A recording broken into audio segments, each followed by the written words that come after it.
Nunca fui de los que creen en cosas que no pueden ver.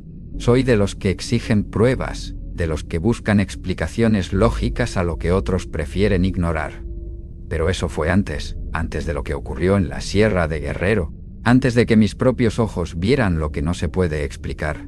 Me llamo Daniel, y lo que estás por escuchar no es una historia inventada para asustarte, es una advertencia, una verdad que muchos han preferido callar, y que yo, por mi propio bien, quizás también debí enterrar. Todo comenzó hace unos 3 años cuando decidí alejarme un tiempo de la ciudad. El ritmo agobiante, el trabajo, el ruido, me tenían al borde del colapso. Un viejo amigo, Emilio, me ofreció quedarme en una cabaña de su familia perdida en las montañas de la sierra. Según él, era un lugar tranquilo, perfecto para desconectarse. Y lo era. Al principio, la cabaña estaba a unas 4 horas en coche desde Chilpancingo, y luego otras 2 a pie, por un sendero que parecía no llevar a ningún lado. El lugar era rústico pero acogedor, con una chimenea de piedra, una cocina de gas y una pequeña recámara con ventanas de madera. Lo más llamativo era el silencio, un silencio tan puro que uno podía escuchar hasta su propia respiración. Las primeras noches dormí como nunca, pero a partir de la 4ª comenzaron los ruidos. Al principio pensé que eran coyotes o aves nocturnas, pero no, lo que escuché no eran sonidos de animales, eran voces, murmullos, cánticos en un idioma que no conocía. Al principio pensaba que estaba soñando, pero luego vi las huellas, eran como de pies humanos, pero alargadas, deformes, con dedos excesivamente largos. Aparecían alrededor de la cabaña, como si algo o alguien hubiera estado caminando en círculos mientras yo dormía. Una noche decidí quedarme despierto. Me senté junto al fuego, con una linterna y un cuchillo de cocina que no servía para nada, pero me hacía sentir algo más seguro. Eran las 3:17 am cuando escuché los pasos. No venían del camino sino del bosque profundo. Luego vinieron las risas. No eran risas de alegría, eran carcajadas rotas como de mujeres mayores con la garganta seca, desgarrada por el tiempo. Encendí la linterna y salí. Nunca debí hacerlo. A unos 20 metros de la cabaña encontré un círculo de piedras negras. En el centro, un pájaro sin cabeza, rodeado de velas apagadas y cenizas. El olor era insoportable, a carne vieja, a sangre seca. Me giré, y entonces la vi. Ni el cielo habrá suelto. A lo lejos, entre los árboles, una figura. No caminaba, flotaba. Su silueta era delgada, con una especie de manto que ondeaba sin viento. No tenía rostro, solo una sombra que se movía con una calma aterradora. Corrí, no recuerdo cómo llegué de vuelta. Cerré la puerta y empujé un mueble contra ella. Esa noche no dormí, y al día siguiente, comencé a buscar respuestas. Pregunté a un viejo poblador del pueblo más cercano. Al principio no quiso hablar. Me miró con desconfianza, con miedo. Luego, con voz baja, me dijo algo que me heló la sangre. «¿Usted las vio, las brujas del monte?» Desde entonces, supe que no podía marcharme sin entender lo que estaba ocurriendo. Porque algo en mí, algo irracional, algo ancestral, sabía que esto no era solo una leyenda. Era real, y estaba apenas comenzando. Después de aquel encuentro con el anciano, no regresé a la cabaña. Pasé esa noche en una posada del pueblo, dándole vueltas a lo que me había dicho. La gente del lugar parecía saber más de lo que estaba dispuesta a admitir. Había algo en sus miradas, una mezcla de resignación y temor, como si vivieran con una amenaza constante que aprendieron a ignorar para poder seguir con sus vidas. Al día siguiente, regresé, no porque quisiera, sino porque algo me empujaba. Una especie de urgencia irracional que me decía que debía comprender lo que vi, que debía enfrentar la verdad. La cabaña estaba tal como la dejé, pero al rodearla vi algo nuevo, símbolos tallados en la madera, justo debajo de las ventanas. No estaban allí antes, eran figuras angulosas, retorcidas, como garabatos hechos con uñas largas sobre la madera seca. Tomé fotos y se las mostré a Emilio por mensaje. Él me contestó en menos de 1 minuto. «Sal de ahí». Esa noche decidí hacer guardia otra vez, esta vez desde dentro, con todas las luces encendidas. Me armé con una vieja escopeta que encontré escondida bajo el piso, envuelta en un trapo. No estaba cargada, solo servía como placebo. A las 2:43 am, los ruidos regresaron. Esta vez más cercanos, el crujido de ramas, El sonido de pasos lentos, arrastrados, luego, el canto, una melodía suave, femenina, como una nana que se entonaba en otro idioma, uno antiguo quebrado. El fuego de la chimenea parpadeaba, y las sombras comenzaron a formar figuras imposibles.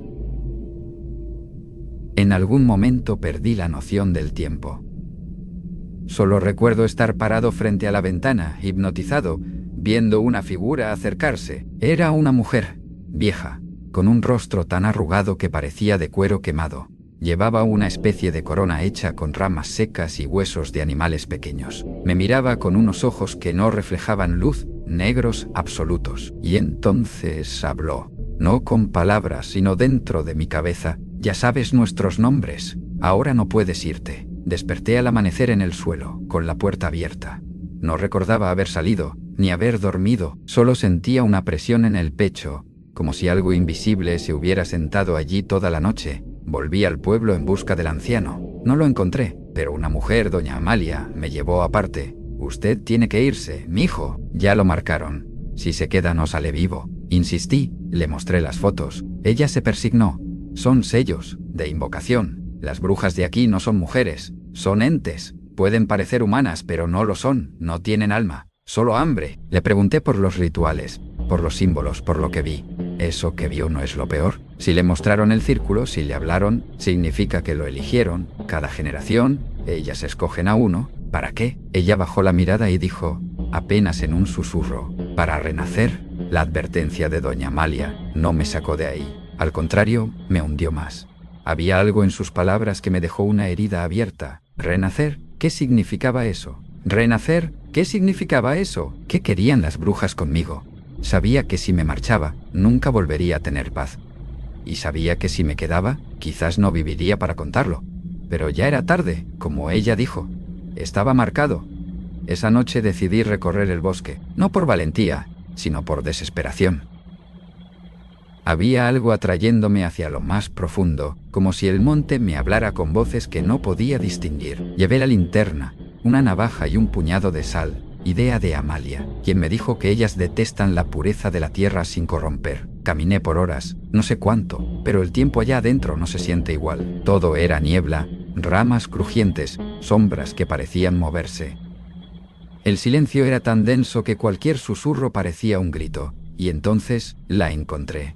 Una especie de cueva en la ladera de una colina. No era natural. La entrada estaba enmarcada con ramas atadas con cabello humano, y al lado colgaban cráneos de animales, pequeños y grandes. Entré, empujado por algo que no era mío. Sentía que mis pies se movían por voluntad ajena. Dentro, la humedad era sofocante. Las paredes estaban cubiertas de dibujos en sangre seca, rostros deformes, mujeres con alas negras, niños llorando fuego. Y al fondo, el altar. Era un montículo de huesos perfectamente alineados, como si alguien los hubiera limpiado uno por uno. En el centro, una calavera humana cubierta con cera negra, y encima, una corona de espinas secas. Toqué uno de los huesos, y en ese momento, el aire cambió. Una brisa helada me envolvió, y una voz, más un pensamiento que un sonido, me perforó la mente. Tú serás nuestro cuerpo. Caí de rodillas, mi nariz sangraba. Sentía como si algo dentro de mí se desgarrara. Entonces las vi, desde los rincones, emergiendo de la sombra, 6 figuras, todas distintas pero todas horribles. Una arrastraba sus brazos como si fueran más largos que su cuerpo. Otra tenía el rostro cubierto con una tela manchada. La del centro era la del círculo, la que me había hablado antes. Su rostro era una máscara de cuero. Y sus ojos no tenían fondo. Dijo una, pero aún no es nuestro, respondió otra. Y se abalanzaron, pero algo me protegió. Una luz blanca repentina salió de mi pecho. Era el colgante de mi madre, el que ella me dio antes de morir. Una medallita con la Virgen de Guadalupe. Una medallita con la Virgen de Guadalupe. Gritaron como si se quemaran por dentro. Corrí. No sé cómo logré salir, ni cómo volví a la cabaña. Solo recuerdo abrir los ojos en mi cama, con las sábanas empapadas de sudor y sangre. Las marcas en mi piel lo confirmaron. Ya no era el mismo. Algo de ellas ya vivía en mí. Al día siguiente, Amalia vino hasta la cabaña. No le dije nada. Solo la miré. Ella asintió. Ya sabía. «¿Tendremos que hacerla limpia?», dijo. Trajo copal, huevo, ruda y un libro viejo, cubierto de polvo. Un texto antiguo que, según ella, hablaba del linaje de las brujas de Guerrero. No eran leyenda, eran una orden antigua, llegada con los primeros colonos, nacida del mestizaje entre dolor, sangre y abandono. Se alimentaban del alma del elegido. Lo usaban como recipiente para mantenerse entre mundos. «Tienes que ir al corazón del bosque», me dijo, «donde nació el pacto, donde se puede romper. Y si no regreso, entonces no tendrás descanso, ni aquí ni después». Amalia preparó todo para el ritual de protección. Me ungió con aceites que olían a tierra mojada y flores podridas. Me ató ramas de pirul en las muñecas y colocó cenizas en mi frente. Me sentía como un sacrificio, no como un guerrero, pero sabía que no podía escapar. Salí al atardecer. Ella me dijo que el portal se abriría a medianoche, justo cuando la luna tocara la cima del monte hueco, el corazón del pacto, donde, según los textos, las primeras brujas entregaron su carne a cambio de eternidad. El camino fue distinto esta vez. Era como si el bosque se hubiese reconfigurado para guiarme. Todo era más denso, más oscuro, y aunque llevaba una linterna, la luz parecía apagarse con cada paso. Escuchaba pasos detrás de mí, risas, el crujir de ramas por encima. No estaba solo. Llegué a un claro cubierto por una neblina densa. En el centro, una piedra enorme cubierta de símbolos tallados, antiguos, irreconocibles. A su alrededor, cruces, rotas, veladoras derretidas, restos de animales y un hueco, un agujero profundo del que salía un calor antinatural. Ahí debí hacer la invocación. Amalia me enseñó una oración que no era oración, sino un conjuro de expulsión. Lo recité temblando, con la medalla de mi madre en la mano, la sal en la otra. Pero antes de que terminara, salieron de la tierra. Las 6, las mismas, más reales que nunca. Una de ellas ya no flotaba, caminaba, usaba mi forma, mi rostro. Era yo, una copia perfecta, pero con ojos vacíos. «Ya estás vacío, Daniel», dijo con mi voz. «Solo falta un paso». Las demás rodearon el altar. Comenzaron a cantar. El suelo temblaba. Las ramas crujían como huesos. El aire se volvió irrespirable. Yo seguí el conjuro. Grité las palabras, aunque me costaba respirar, aunque mi cabeza explotaba de dolor. Y entonces, una figura apareció, mi madre. O algo que parecía ella, vestida de blanco, luminosa, con una paz que me rompió por dentro. Extendió su mano, y la medalla en mi pecho se encendió. Un rayo de luz salió de mí. No era fuego, no era calor. Era como si todo lo puro que alguna vez fui se concentrara en ese instante. Las brujas gritaron. La tierra se abrió. Se las tragó una por una. Excepto a la que tenía mi forma. Ella me miró, sonrió con tristeza. «Nos volveremos a ver», y desapareció. Caí. No sé cuánto tiempo estuve inconsciente. Cuando desperté, era de día. El bosque estaba en silencio. No ese silencio denso de antes. Era un silencio limpio, natural. Volví a la cabaña. Amalia ya no estaba.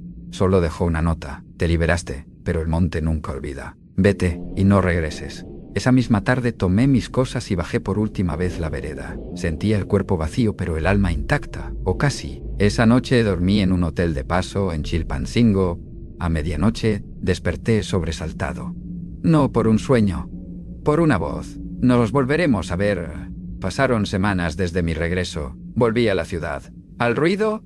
¿Al ruido? ¿A la rutina? Pero algo en mí había cambiado. El bosque no se había ido. Lo llevaba dentro. En las noches, a veces me despierto con el eco de ramas quebrándose, o siento un aroma a humo y tierra mojada colándose por las rendijas de mi departamento. Intenté seguir con mi vida.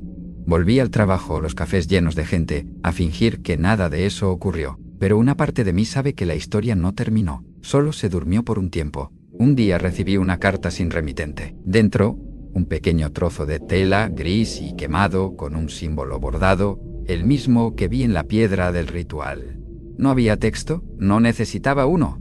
Supe de inmediato que era una advertencia o una promesa. Desde entonces he buscado, leído, investigado todo lo que pude sobre la brujería ancestral de Guerrero. Hay menciones vagas, retazos de testimonios antiguos, sacerdotes que murieron en circunstancias inexplicables, pueblos que desaparecieron del mapa sin dejar rastro. Y siempre, las mismas palabras entre líneas: el susurro del monte, A veces camino por la ciudad y creo verlas, no como antes, no en su forma plena, sino como sombras tras el reflejo de un escaparate, como mujeres ancianas que se detienen a mirarme un segundo más de lo normal. Me convenzo de que solo son recuerdos, pero ¿y si no lo son? Lo cierto es que aquel claro en la sierra cambió algo en mí, algo profundo.